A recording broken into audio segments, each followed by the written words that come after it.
Yo, Javier Gerardo Milei. Yo, Alberto Ángel Fernández. Yo, Mauricio Macri. Yo, Cristina Fernández de Kirchner. Yo, Néstor Carlos Kirchner. Juro por Dios, nuestro Señor y estos santos evangelios, desempeñar con lealtad y patriotismo el cargo de presidente de la Nación. El doctor Raúl Mujica.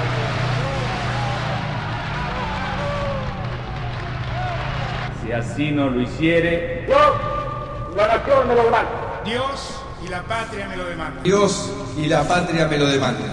Que Dios, la patria y Él me lo demandan. sí, juro. Sí, juro. Sí, juro. Sí, juro. Sí, juro. Sí, juro. Sí, juro. Sí, juro. Sí, juro. Sí, juro. Sí, Sí, juro. juro. Sí, juro. Sí, juro. Sí, Sí, juro. Sí, juro. Sí, juro. Sí, juro. Sí, sí, juro. sí, juro. Hiciste un memorándum con una república teocrática islámica que atentó contra tu propio país. Dijiste una pata rota y te victimizaste para tapar todo. Sí, juro. Perdiste el juicio en multimillonarios con todo el mundo, pero te jactás de ser un máster de la economía especializado en desendeudar al país. Sí, juro. ¿Te metiste en una criptoestafa porque no estabas interiorizado en los pormenores del proyecto? ¡Sí, juro! Hola, soy Agustín Valetti. ¿Sabías que tenías derechos? La Constitución dice que sí. Y yo también. Creo que todo político, vedette o víctima de los dos anteriores tiene derecho a una declaración en sí juro, hasta que la sociedad los consagre o los condene. Y por eso peleo por vos, Buenos Aires. Sí, uno no se hace responsable si un político, vedette o fanático le estafa, extorsiona, persigue o censura. Ellos tienen más derecho que usted a ser como son, y solo la antipatía y la injusticia pueden juzgarlos. Si sufre algún daño colateral en el noble ejercicio de su impunidad, recordamos que es por el bien común, aunque ese bien nunca termine de alcanzarlo. No insista en exigir explicaciones ni espere justicia. Ellos no mienten, solo embellecen la verdad, no roban, solo redistribuyen lo que alguna vez fue suyo. Así que si se siente engañado, es posible que el problema no sea la política, sino su falta de fe en el maravilloso arte de la manipulación.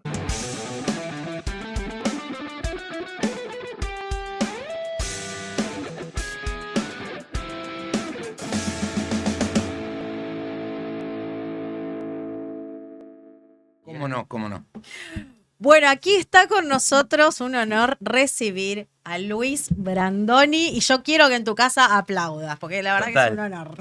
Gracias por estar con nosotros, Luis. Muchas gracias por Bienvenido. la invitación. Luis, estábamos hace un ratito conversando sobre la grieta, un fenómeno que ha lastimado a muchas familias, a muchos amigos, a muchas personas, a nuestra sociedad en particular, durante muchísimo tiempo, y vos lo has visto en distintas facetas, creo.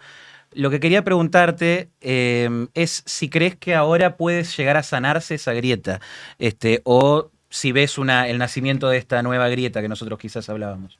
Me interesaría saber qué es lo que entiende por esta nueva grieta. Y ahora es como que parece, por ejemplo, veíamos la foto de 2015, usted acuérdese que estaban el señor Macri y el señor Scioli opuestos, y ahora de pronto están juntos en el mismo frente o en el mismo espacio político, o defendiendo las mismas ideas. Sí. Y la grieta también en la cultura, pues estábamos Y la viendo- grieta de la cultura, porque nosotros veíamos también lo que se abrió también ahí con las discusiones sobre el Inca o sobre las discusiones sobre el financiamiento, todos los discursos, usted los vivió en primera persona, no se los tengo que explicar yo. Sí, desde luego. Del año pasado. ¿Cómo ve usted ese fenómeno? No, yo creo que es un fenómeno que va a pasar. Yo creo que no se va a consolidar, sino todo lo contrario, me parece. A mí me da la sensación de que estamos en una situación muy, ¿cómo decirlo?, muy inestable.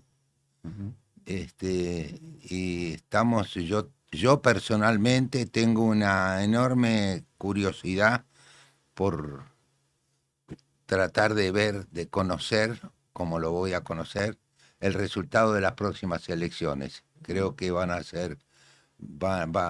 aclarar algunas cosas eso. va a aclarar algunas cosas. ¿Usted qué cree que puede pasar en esas elecciones? No, puede haber algunas sorpresas, puede haber sorpresas en todo sentido, digamos, para bien o para mayor desconcierto. Pero es posible que durante un tiempo que va a ser mayor que lo que nos va a dar las elecciones en el país, las elecciones provinciales, otro tiempo más para establecer un nuevo panorama político más claro. En este momento se está formalizando. Yo creo que el advenimiento del presidente Milei a la presidencia de la República significó un cambio muy importante, que no se sabe cómo va a continuar, si va a llegar a buen puerto o no. Eso lo vamos a saber también un poco en las próximas elecciones. Pero no creo que las grietas, esas diferencias, sigan subsistiendo. No creo. Pero diferencias siempre hubo en un país, en nuestro país y en cualquier otro país del mundo, incluso los países con una mayor tradición democrática que Argentina. Siempre hubieron diferencias, y esas diferencias hay que aprender a convivir con ellas, y ponerse uno en el lugar que lo haga sentir más cómodo o más previsible el futuro, aunque más no sea un futuro muy mediático, muy inmediato, un futuro de 1 año, de 2 años, que son futuros inmediatos, y no se dan los cambios con esa misma velocidad, digamos. Pero me da la sensación de que este cambio que hubo con la presidencia del presidente Milei se va a continuar ¿cómo decirlo? El cambio la poca prolijidad del cambio, la prolijidad del cambio no va a ser un poco liero, un poquito cambalache, un poquito de ida y vuelta, no sabemos bien, pero yo creo que para eso son las elecciones. Creo que nos van a dar alguna noticia cierta, y otras con un enorme signo de interrogación. Aunque sea medio cambalache, ¿usted cree un poco en ese cambio que propone el presidente Milei? Algo se está ocurriendo. Lo que pasa que hay cosas que nosotros tenemos hábitos culturales que tienen un gran arraigo desde hace mucho tiempo. Por ejemplo, un tema que fue un tema de preocupación de años, de décadas, que fue la inflación. Sí. Hoy que la inflación está más controlada, sin duda más controlada, no es un tema de conversación. Y debería ser un tema en que tendríamos que estar satisfechos de haber podido colaborar de algún modo con terminar este castigo social que es la inflación, ¿no? Creo que no la hemos sabido ponderar, como ya nos ha pasado con el gobierno del doctor Raúl Alfonsín, que empezó su presidencia terminando con la censura, por ejemplo. Sí, así es. Una cosa que fue una preocupación durante décadas en el país, la censura. Y no fue lo suficientemente ponderado eso, no fue lo suficientemente ponderado. Así como pasó de un día para el otro, el temor porque se terminara la cinematografía argentina de un día para el otro.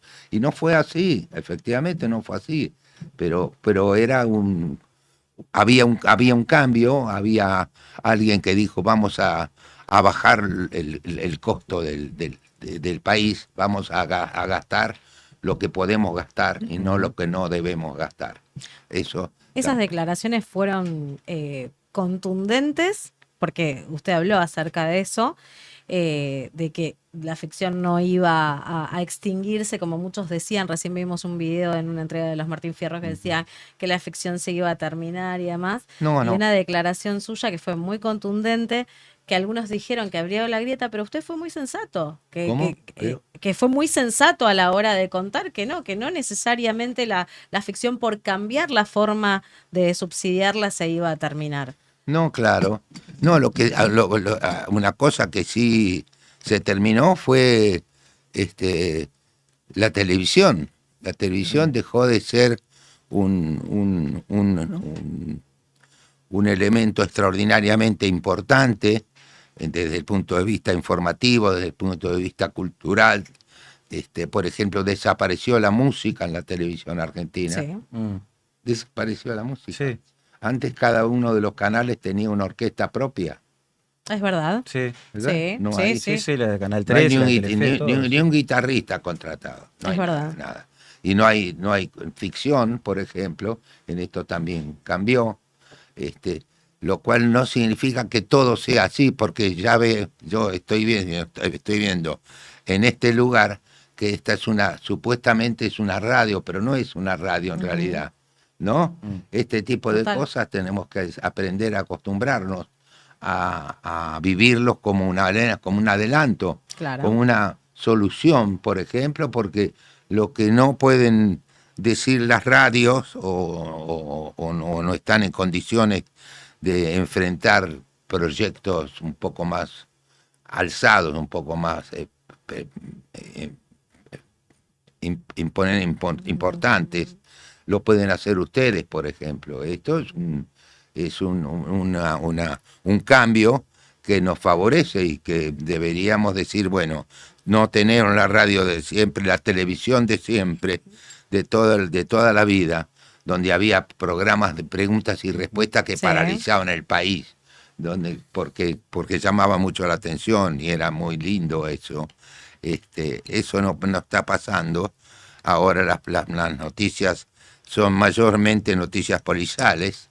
Es verdad. ¿No? Y esto sí es una pena haberlo perdido. Pero bueno, la tecnología y la imaginación de muchos argentinos se las arreglan como para ocupar ese lugar que antes ocupaba la radio o la televisión. La cultura de lo inmediato hizo que cambiara la forma de consumir ficción, porque yo recuerdo que antes estaban las sitcoms semanales y ahora, no sé, ponemos una plataforma y nos vemos todos los capítulos juntos. Pero también puede ser que haya una crisis de valores, porque recién dijiste que se hablaba acerca de noticias policiales, pero yo recuerdo, yo me crié con Grande Pa, mi cuñado, yo lo veía en mi cuñado hace muchos años, y era como que los valores eran más familiares, más de unión, más de compartir, de priorizar el valor de la familia, el tiempo con los hijos. ¿Esto ha cambiado también a nivel valores? No sé, es posible, pero a mí, por ejemplo, bueno, será que uno ya es mayor, tiene muchos años de haber sido oyente de la radio. Yo fui un apasionado oyente de la radiofonía y también de la televisión. Pero, por ejemplo, esto de que lo que acabas de decir vos, de que ahora entonces se pones a la hora que vos querés, el día que vos querés, cuando tenés tiempo y ganas, y ves 130 capítulos seguidos, o si te da a mí no me parece tan encantador como lo que hoy sería imposible imaginar siquiera a un programa semanal. Y no era una angustia terrible. No. Primero, porque no te sometían a una cita con ese programa tal día, tal hora. Era semanal, era una manera también de crear expectativas.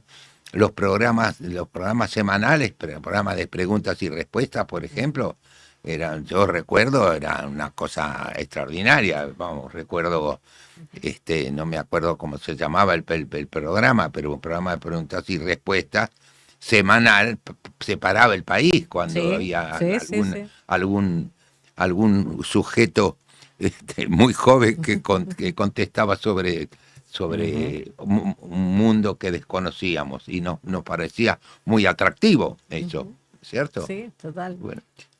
En algún momento, creo que alguno de los directores con los que usted trabajó dijo algo que me llamó la atención, no puedo recordar en este momento quién, que era como que entre 2004 y 2018 se habían hecho más o menos 3.500 películas o no sé cuántas películas en Argentina, y que ninguna lo habían convocado para algún rol protagónico.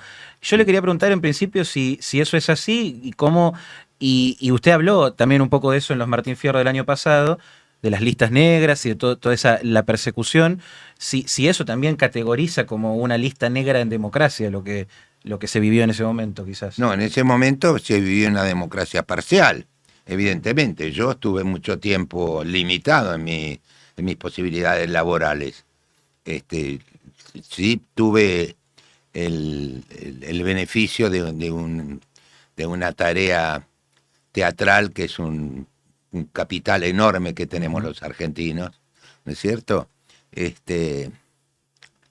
Pero en la televisión me vi privado de trabajar por razones ideológicas y políticas. ¿Se lo decían tal cual así a usted? Claramente, no, decirlo no lo decían. No tenían ese coraje.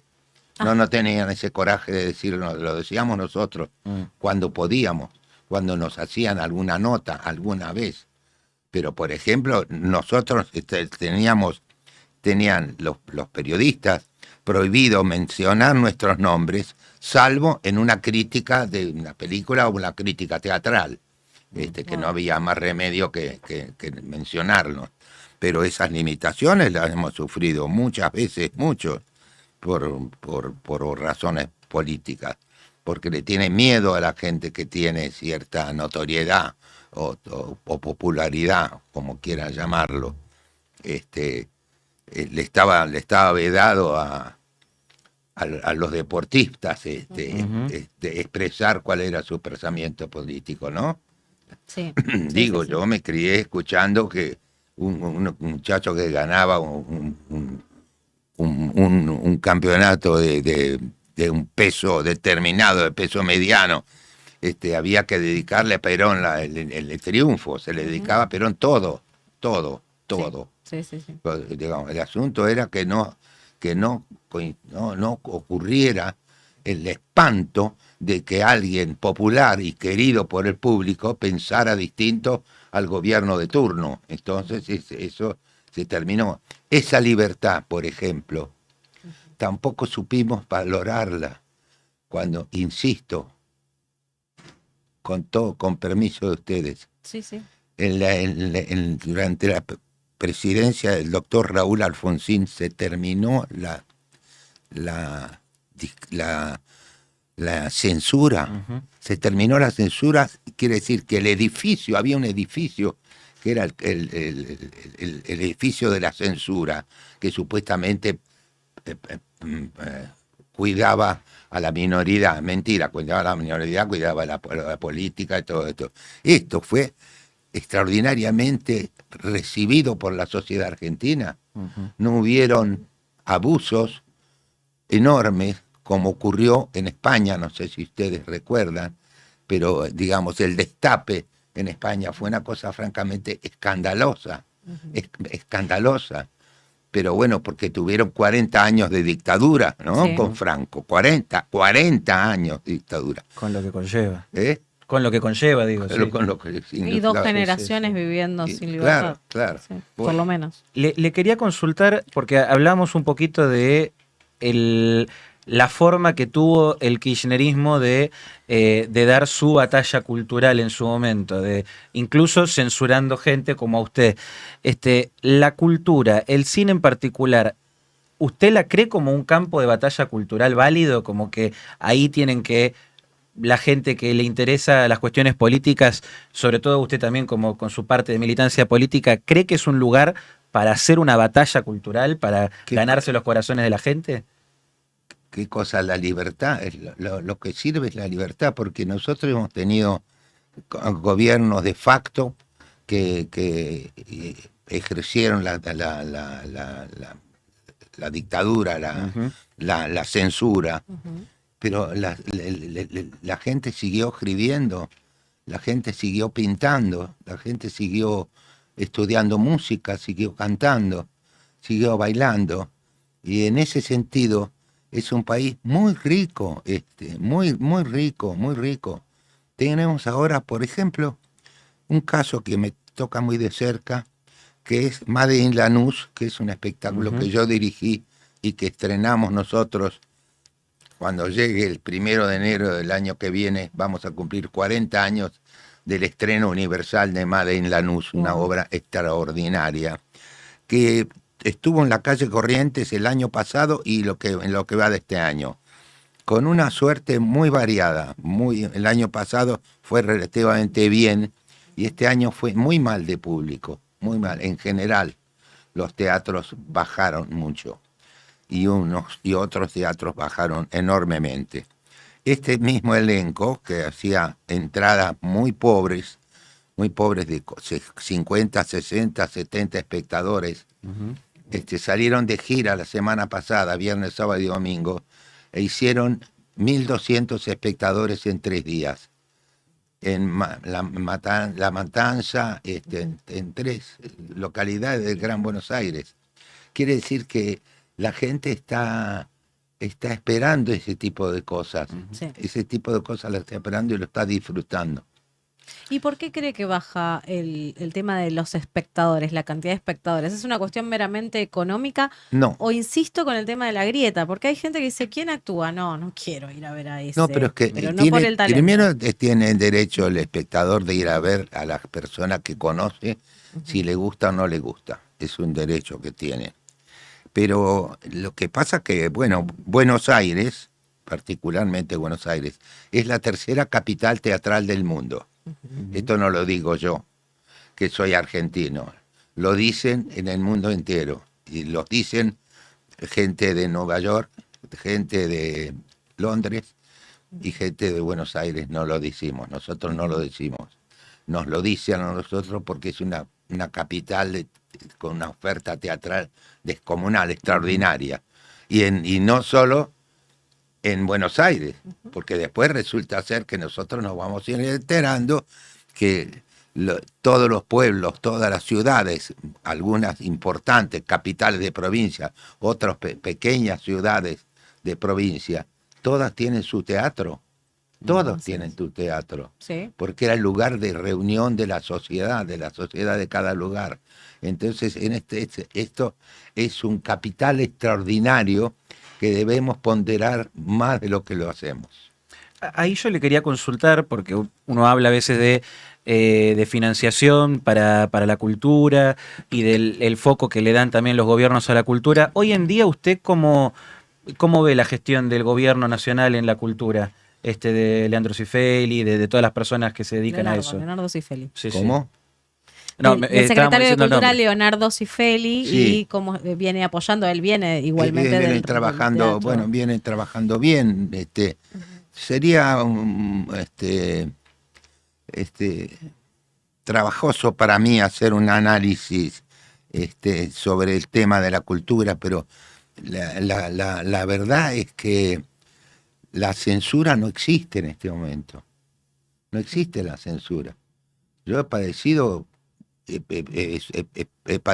no solamente cuando no pude trabajar en la televisión por diversas razones, hoy la censura no existe, y porque, digamos, a mí me gustaría que la televisión nos ofreciera otras cosas, además de la que está ofreciendo desde hace casi 2 años. Pero no hay manera de exigirle a los responsables de los canales que tengan un tipo de programación que no les apetece a ellos. De modo, eso también es una de las dificultades de la libertad de expresión, ¿no?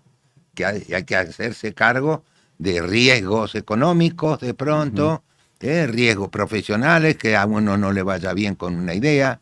Bueno, esto es también parte de la libertad, que es algo que hemos conseguido. Y es muy importante la financiación estatal, que tanto se escuchaba varios compañeros de usted en distintas obras, como los que veíamos ahí. Es muy importante la financiación estatal, el rol del INCA y todo el entramado que hay de los ministerios de cultura nacionales y provinciales, ¿o es más importante buscar formas de financiación privada para el cine y para el teatro? No, bueno, hay, por ejemplo, en la ciudad de Buenos Aires hay una ley que promueve la ley de mecenazgo, que promueve la ayuda de privados en la cultura. Esa es una ley que... ¿De su autoría? De mi autoría, sí. Pero que fue vetada. La ley. ¿Por qué? Eso yo le iba a preguntar, ¿por qué la veta? Porque eso lo veta Duhalde. La vetaron porque hay unas empresas que se oponían a una ley, a hacer una ley de mecenazgo, porque hay que controlar lo que se hace con los dineros públicos, sobre todo, ¿no? Sí. En la nación serían los aportes son de derecho a el derecho a la ganancia. Muy bien. En la capital no, es ingresos brutos. De ingresos brutos se pueden hacer los aportes. Está haciendo una tarea extraordinariamente importante. Y yo tengo la esperanza de que en otras provincias se tome ese ejemplo y se promueva este tipo de colaboración de los privados, incluso sin nombre y apellido, privados, empresarios privados que puedan hacer aportes a la cultura. Yo estoy seguro que los habría. Y no solamente a los grandes números o a los grandes artistas consagrados que necesitan menos de eso, ¿no? Financiamiento. Luis, ¿qué significa para vos la Asociación Argentina de Actores? ¿Qué vínculo tenés hoy, si tenés alguno? Porque viste que ahora como que se ha politizado bastante. ¿Y cómo la ves en esta realidad actual? La veo en una situación muy penosa. Yo fui dirigente gremial.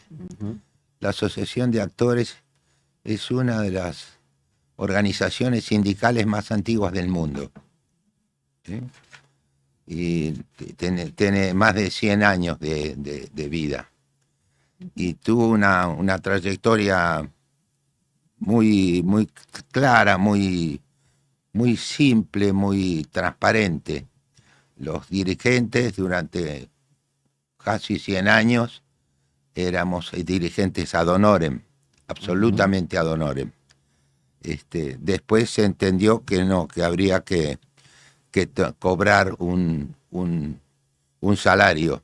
Esto me parece que es un disparate, porque promueve a lo peor del sindicalismo, que es lo que tomó la Asociación Argentina de Actores. Yo no pertenezco más a la Asociación Argentina de Actores. Yo renuncié a eso, entre otras razones por esta misma, ¿no?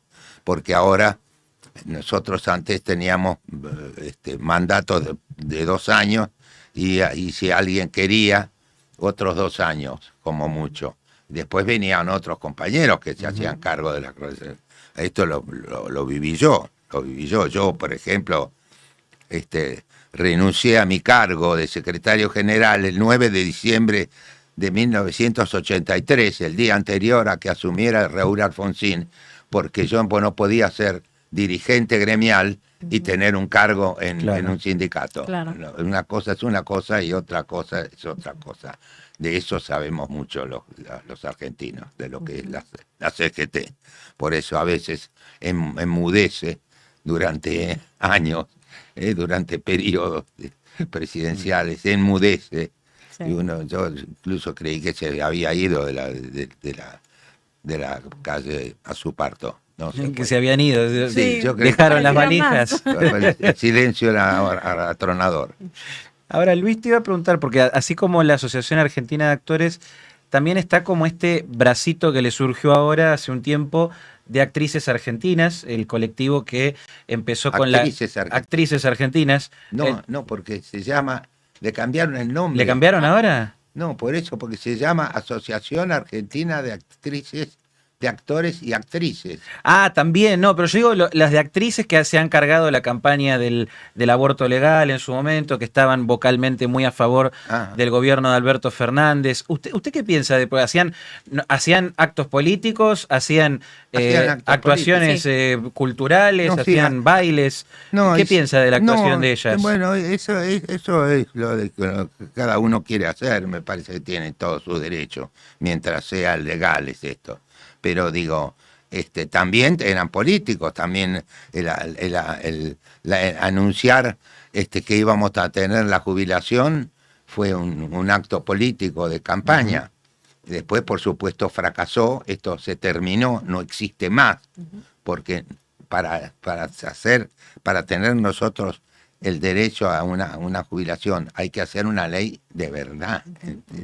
Esta no era de verdad, y además nos exigían a nosotros, a los actores, pagar un porcentaje muy alto, y además afectaba a la producción, porque de pronto nosotros hubieron compañeros que sostenían que teníamos que tener relación de dependencia, y la verdad que es muy difícil tener relación de dependencia con la actividad teatral, por ejemplo, que es tan cambiante, tan poco establecida. Pero bueno. Yo veo todos estos movimientos, ellos le dicen artísticos sociales, ¿no? Y quería comentarle que yo venía en el taxi hablando con el taxista y le contaba que iba a venir al programa y me decía, vas a tener a un lector de la realidad de adentro y de afuera, porque no solo él incursionó en la política, sino que hablamos de sus personajes. De sus personajes que han marcado la cultura argentina, frases que hoy utilizamos, que utilizo en familias. Me contaba que ahí lo tenés, tres empanadas, bueno, un montón de frases que hoy marcan y son parte importante de la cultura y de los vínculos familiares. Del lenguaje. Del lenguaje en general, ese impacto a nivel social y también el impacto político de haberse involucrado, inclusive con todos los altibajos que ha tenido que vivir. Más que la pregunta es de cómo fue ese proceso, es si tiene la conciencia de ese impacto que usted ha generado en todas las generaciones. Sí, pero no me puedo hacer cargo yo de eso, no me puedo hacer cargo. Yo me hago cargo de tener escrito eso en un papel, en un guión, y decirlo como creí en el momento que lo tenía que decir el personaje, no yo. Digo, porque me han tocado hacer personajes absolutamente horribles, ¿no? Muy poco para emular, sí, que no han sido un ejemplo, digamos, para la sociedad. No, pero... digamos, el tema de las empanadas no es una cosa que hable bien de este personaje, es un canalla. Claro, que causa gracia por su, bueno, lo que sea, ese tipo de cosas me provoca cierta responsabilidad esto, sí, y no deja de resultarme grato que la gente lo haya vivido como una expresión que se puede aplicar a otras circunstancias. De modo, pero bueno, estas son las cosas que nos pueden pasar a nosotros, como nos pasan. Hubieron otras personas que también hicieron ese tipo de cosas, otros actores, otros cómicos. Yo recuerdo a Tato Bores, por ejemplo, Sí, claro. Que la televisión argentina, cuando yo era joven, yo fui joven alguna vez, Tato Bores, la televisión los domingos, los días domingos, después del fútbol, se apagaba el televisor, no existía la televisión. Y a Tato Bores se le ocurrió hacer su programa en día domingo. Y ahí se encendió la televisión. Y ahí nació los domingos. Y nacieron los domingos. Y entonces no solo era extraordinario, porque escuchar ahora la repetición de un monólogo de cosas es sorprendente porque tiene una actualidad que tremenda, extraordinaria. Sí. Bueno, eso era el que lo hacía, el que no lo que lo escribía, pero tenía mucho que ver. Y tenía que ver, por ejemplo, que terminar un programa de humor político como el de Tato Bores, él sentado en un sofá con un habano, y Astor Piazzolla con el quinteto. Astor Piazzolla, el músico más importante que dio este país. Muy, muy castigado, muy criticado, muy censurado. Y esto habla de que hay alguien que quiere hacer algo más que ganarse un buen sueldo en la televisión. Quiere otra cosa, y Tato Bores lo logró. Ahora, vos tenías una expresión muy humilde, la verdad, porque estás diciendo, bueno, esto es más del trabajo del guionista o del director, digamos, pero la verdad que hay que ponerle también el cuerpo a esos personajes y de la manera en la que vos lo haces, que también ha hecho que tanta gente se identifique. Yo lo que te quería preguntar es, ¿qué es lo que te ha hecho elegir a los personajes? O sea, ¿qué es lo que tenía que tener o lo que tiene que tener un personaje para que vos digas que sí, para que vos tengas ganas de hacerlo? Mira, hubo una época en mi carrera, al principio de mi carrera, que yo tenía la posibilidad, ante una oferta de trabajo, de decir sí o no. ¿Qué? No. ¿Qué quería yo hacer? No tenía ninguna posibilidad, porque estaba empezando como actor. Después, con el tiempo, empecé a hacer teatro de autores argentinos, los hice, y muchos, y grandes obras, entre ellas Madeleine Lanús, El paso del aviso, que es una obra inolvidable. Ahí la tenemos, sí. Lo tenemos para la gente que lo quiere ir a ver. Que todavía se puede seguir yendo a ver, ¿no? Sí, no, ahora ya no está en la calle Corrientes, está en gira por el Gran Buenos Aires. Excelente. Y por todo el país, con un éxito extraordinario, felizmente. Pero ¿de qué estábamos hablando? De qué es lo que hace que a usted elija los personajes. Sí. No, yo no elijo los personajes. Primero quiero ver qué me ofrecen. Si me gusta o no me gusta lo que me están ofreciendo.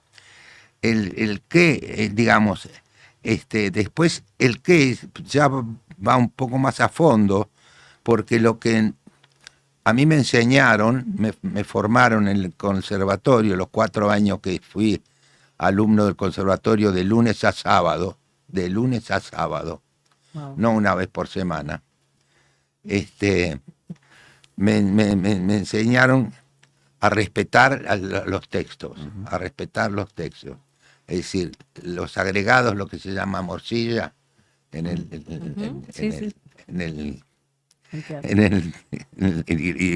lenguaje teatral no existía. De modo que ese tipo de cosas aparece. Lo que yo sí aprendí por mis maestros es a observar con pasión, con pasión, observar la conducta de los ciudadanos argentinos, porque además a mí me han dicho que por qué hago tantos autores argentinos, y es porque hablan de nosotros, y a mí me parece importante que hablemos de nosotros, para bien o para mal, para sentirnos orgullosos o decir qué razón tiene este señor, por qué seremos así. ¿no? Para todo ese tipo de cosas. Es que siempre hay un personaje donde nos identificamos. O sea, un personaje de Brandoni donde nos identificamos. O en pero bueno, frase. en general me imagino son personajes populares, son personajes que no tienen una condición privilegiada desde el punto de vista económico o social o profesional. Digamos, no me ha tocado ser un profesor universitario. Ojalá me toque alguna vez hacer un profesor universitario, me gustaría. Bueno, si alguien está escuchando... Aunque sea de mentira. ¿Por qué le gustaría tanto el rol del profesor universitario? Porque es una responsabilidad tan grande ser un profesor universitario, tan grande, que me gustaría enfrentarme con el desafío de hacer verosímil un personaje así. Estábamos hablando del tema de la identificación que la gente tiene con los personajes, con el cine argentino, y hubo una discusión hace poquito que conversaron en otro programa así también, de esto del streaming, de las radios por YouTube y por todas las redes sociales, que la dio un conocido de usted, Guillermo Francella. Queríamos escuchar un segundito de eso, si se quiere poner los auriculares que están ahí. A ver, sí. Usted tiene esos y lo podemos ver. ¿Lo tenemos para un verlo? segundo, por favor. Ahí cuando se los ponga él le ponemos play. Sí. Ahí va. Mijael, ¿lo tenés? Sí. Cine que es muy premiado, pero le da la espalda al público. Ese cine no me gusta. ¿Qué quiere decir que le da la espalda al público? Que van 4 al cine, porque ni la familia del director, ¿va? Porque son obras de arte, pero que no tienen identificación, no representan a nadie. Hay obras que son muy premiadas y que a veces decís, ¿pero qué pasó? O estás viéndolo y decís, ¿terminó? ¿Cómo terminó? El arte contemporáneo, que a veces ves un botín, sacachipa con una media sucia adentro y pagan 2 palos verdes. Eso es arte para los que de pronto saben de arte. Yo no lo veo. No, quería preguntarle a raíz de esto, que también habla del tema de la identificación. Él pondera muchísimo la identificación que te tienen que generar los personajes en la pantalla. Sí. ¿Qué piensa de estas declaraciones en relación a estas otras muestras de un arte más académico que algunos tienen, o de un cine más académico? No, yo creo que lo que quiso decir y lo que dijo Guillermo Francella es que por ejemplo, el Instituto Nacional de Cinematografía y Artes Audiovisuales, que así se llama, es muy generoso realmente y ha promocionado mucho el cine argentino y efectivamente hay películas que no las ve el público, que no llega a verlas, que no tiene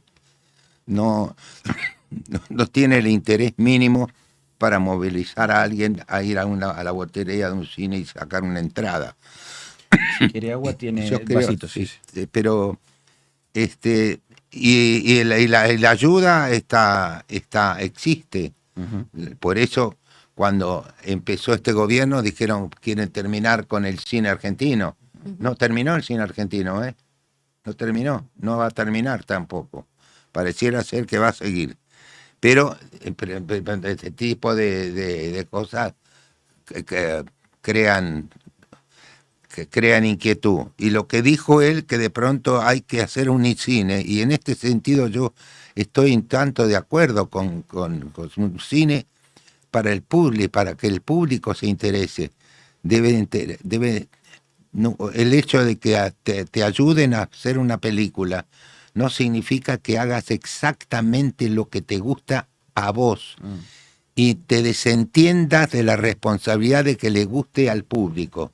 Esto no es así. Nosotros trabajamos, los actores, los directores dirigiendo, los técnicos haciendo las cosas bien, los iluminadores lo mismo, todos, para que las películas sean vistas por la mayor cantidad de gente posible y con los temas que pueden ser atractivos para la mayor cantidad de gente posible.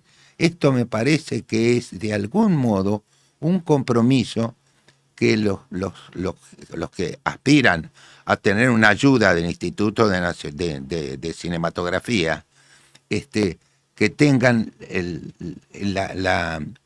cuidado de hacer películas para la mayor cantidad de gente posible, en lo que sea, pero no darse el gusto él de filmar lo que a él le gusta, sin importarle si le va a gustar a alguien más. Que no sean tan egoístas, digamos. Claro, que no sean tan egocéntricos.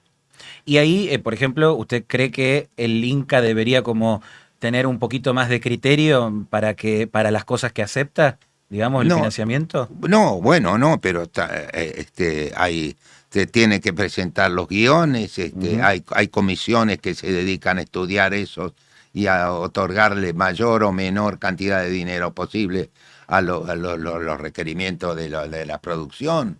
No, hay una especie de filtro de esto. Pero bueno, después, cuando alguien tiene la gana de hacer un campeonato de bolitas, y tener 1 hora y media la pelota jugando la bolita, pero no creo que sea atractiva para el público, pero si es atractivo para los cinematografistas, que exista un Instituto Nacional de Cinematografía y Ciencias Audiovisuales, también tenemos la responsabilidad de que esos dineros obtengan una respuesta acorde con ese favor, con ese apoyo que le da el Estado argentino. Ahora, alguna de las cosas que también Francella ahí como que también expresaba, tanto en este video como en el resto de la entrevista, que bueno, no la vamos a ver obviamente, pero es un poco de lo que a veces ha hablado, del tema de cómo lo han subestimado distintas producciones por su rol en la comedia. Y usted también tuvo muchísimos roles en la comedia que han alegrado a muchos argentinos. Sí. Yo lo que le quería preguntar era si en algún momento se sintió subestimado por las producciones en los roles que le daban, que tal vez sentía que usted quería ir por otro lado, quería apuntar a otra cosa. ¿Se sintió esa subestimación? No. No, porque yo tengo la conciencia muy clara en cuanto a mi imposibilidad de terminar una carilla de un guión cinematográfico, porque no tengo esa aspiración, no tengo esa necesidad y sé que no lo haría bien. De modo que me abstengo de ese pecado. De ese pecado me abstengo. Hago lo que se me ofrece y a veces he acertado y otras veces no, pero bueno, es así. Y además, bueno, después con la experiencia uno puede colaborar en una tarea tan numerosa como la que va al cine, trabaja en el cine, se inyecta. Estamos por estrenar una película que yo tengo muchas esperanzas puestas en esa película, que es Parque les llama, que la hemos llevado del teatro, de hacer un gran éxito en el teatro, al cine. Estoy esperando que me llame Campanella para que me diga que la película está divina. Espero. ¿Tenemos fecha ya, Luis? No. ¿Cómo? ¿Fecha de estreno? Fecha? No. Parecía que parte de la producción prefiere hacerlo cerca de las fiestas. Pero no sé si es lo mejor para nosotros a ese momento. Pero el asunto es que hay que recuperar al público para el cine. Hay que recuperarlo. Porque ahora hay muchas posibilidades de ver una película en la casa. En la casa, uno lo ve, pone en la tele. Claro, en la casa. Pero no es lo mismo. No es lo mismo verlo en la casa que ir al cine.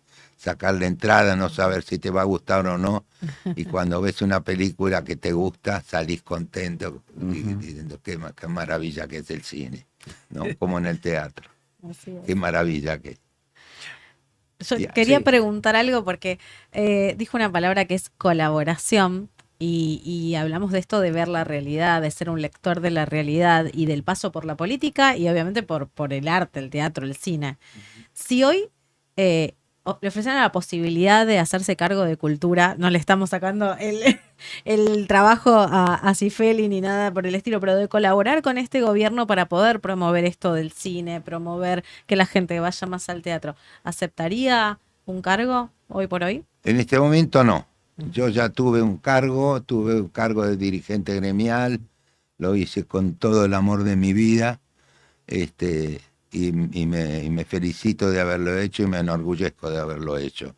Y además fui diputado nacional, hice los 4 años de mi mandato, lo hice con mucho gusto, con mucho orgullo, pero no es lo mío. Yo quise ser actor y vivir de mi trabajo y lo he logrado por suerte, y con eso me conformo y me doy por orgulloso. La vocación actoral no tiene jubilación para usted. No, la no, política sí. La política sí. ¿Y dónde No, porque Sí. porque la política es mucho más abarcadora. La política te come la vida. Y más ingrata. Más ingrata, Sí, desde sí. luego, desde luego. Pero te come la vida, no, la política no. Bueno, hay tanta gente que se ha dedicado a la política pudiendo haber hecho otra cosa. Tal vez le hubiese ido mejor o hubiese corrido menos riesgos. Pero bueno, es una vocación, de verdad es una vocación y hay que respetarla. ¿A usted de dónde le nacieron esas vocaciones? La actoral y la política. ¿Desde No, qué lugar? ¿Cómo surgió? No, porque yo me quería ser socio de la Asociación de Actores en el año 62, me afilié, a los 2 años pude hacer algunos trabajos a través de la Asociación de Actores, ahí me dieron, digamos, el carnet de cuero, el definitivo, y vi que eran actores que trabajaban cada uno en su trabajo, en lo que podía, en la radio o en la televisión o en el teatro, y cómo eran. Y además yo fui a las asambleas que eran democráticas, era un sindicato democrático. Y entonces ahí un día dije, bueno, en una de esas alguno me vota y puedo colaborar junto con otros compañeros. Claro, éramos compañeros del presidente de la Asociación de Actores, que trabajaba también, porque éramos ad honorem todos. De modo que de ahí surgió mi interés por la dirigencia política. Y además, después, adopté una identidad partidaria después de eso. Primero fui dirigente gremial. Sí. Yo lo que le quería preguntar, porque usted también vivió justamente la militancia política, digamos, en el radicalismo. Hoy, ¿usted se cree radical todavía? Y la segunda pregunta sería, si cree en el radicalismo que usted ve hoy en día, en la dirigencia. Hoy el radicalismo está atravesando por un momento muy complicado, y a mí me preocupa enormemente.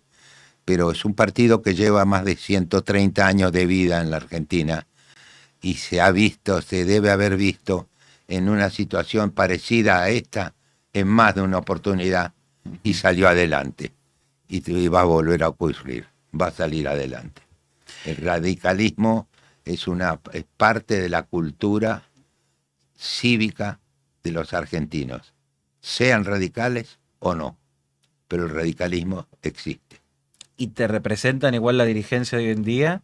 No sé, los Lustó, los Manes. No sé, creo que no representan a la convención, a la convicción, mejor dicho, a la convicción de ser radical.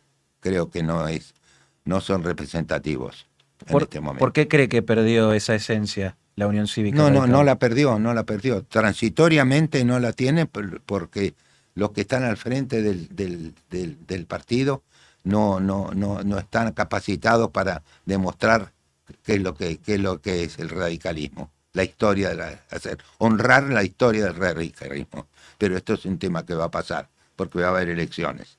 Es un partido democrático que nos tomaban el pelo porque hacíamos internas nosotros, ¿no? Sí. Pero son valiosas las internas. La posibilidad de cambiar, de mejorar. Lógico, claro. No sé cómo está la gente, porque para nosotros están diciendo tantos mensajes hermosos. Yo no sé qué hora es, pero lo estoy disfrutando tanto. Estamos porque disfrutando. Hoy tenemos tiempo. Estoy, pero sí, no me quiero ir. Nos dimos el tiempo. Nos dimos el tiempo. Porque escucharte, la verdad, Luis, es muy nutritivo, porque de verdad sos muy sensato al hablar, al poder expresar tu opinión y siempre desde un lugar respetuoso. Y eso me gusta, porque podés hacer un análisis de la realidad desde tu propia convicción, ¿sí? Abriendo siempre posibilidad. Y creo que hoy que empezamos a hablar del tema de la grieta, necesitamos más gente como vos, que diga lo que piensa sin temor, con el respeto que esto conlleva.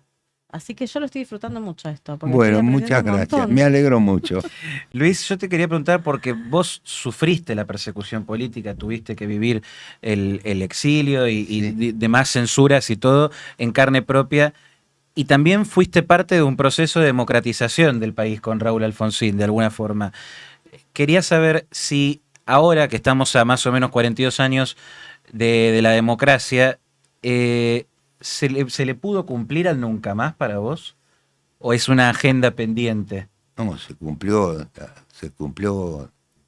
del todo, como no podíamos imaginarnos nunca nosotros. Se cumplió de todo, se terminó el partido militar en la Argentina. Se acabó el partido militar en la Argentina.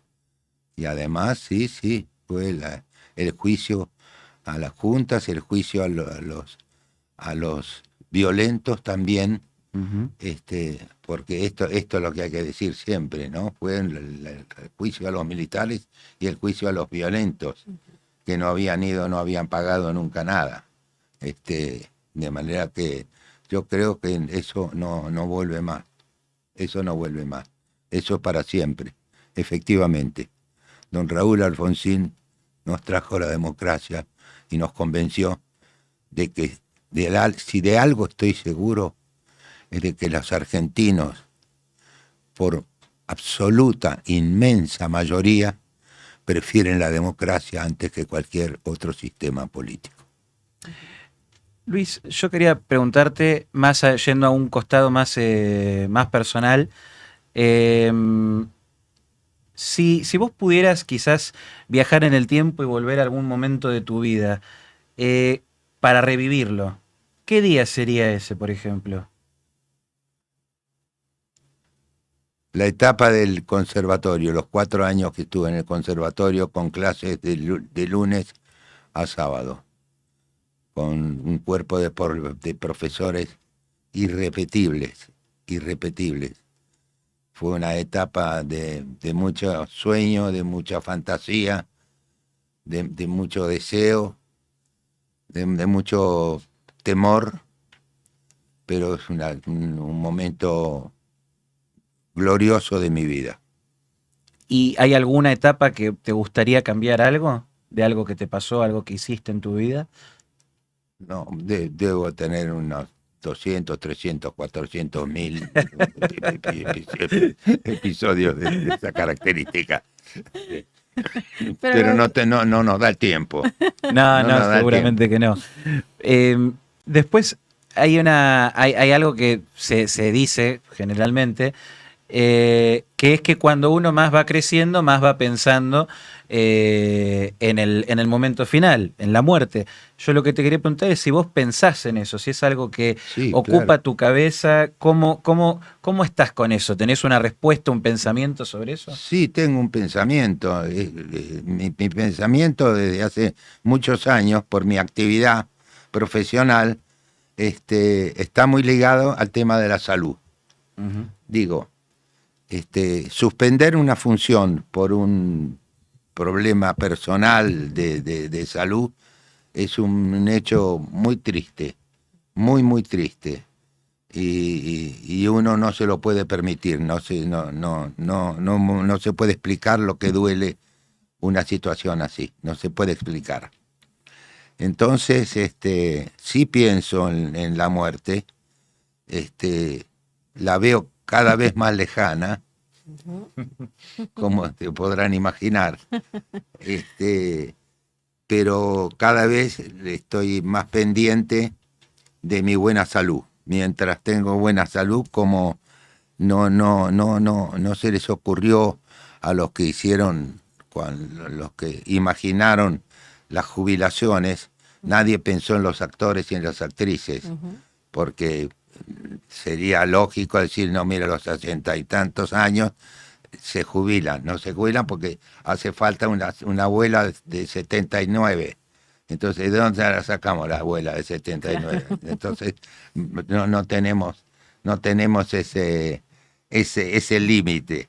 Y el límite es la salud, la buena salud. Y mientras disfrute yo de buena salud, voy a disfrutar en lo que pueda y en lo que me dan ganas, en lo que me da ilusión, lo voy a seguir haciendo. ¿Y qué es lo que te gustaría que los argentinos les quede marcado de vos cuando en algún momento ya no estés, que esperemos que falten muchísimos años, como vos dijiste? Sí. Y quizás también qué te gustaría que le quede también a tu familia, o sea, Mirá, a los argentinos y a tu familia.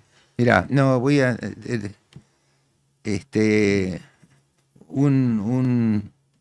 un autor, un italiano que vino acá a Argentina y escribió un solo libro que se llamó Voces, ¿no? Que eran pequeñas frases. Y hay una que me gusta mucho. Y dice así: se vive con la esperanza de llegar a ser un recuerdo.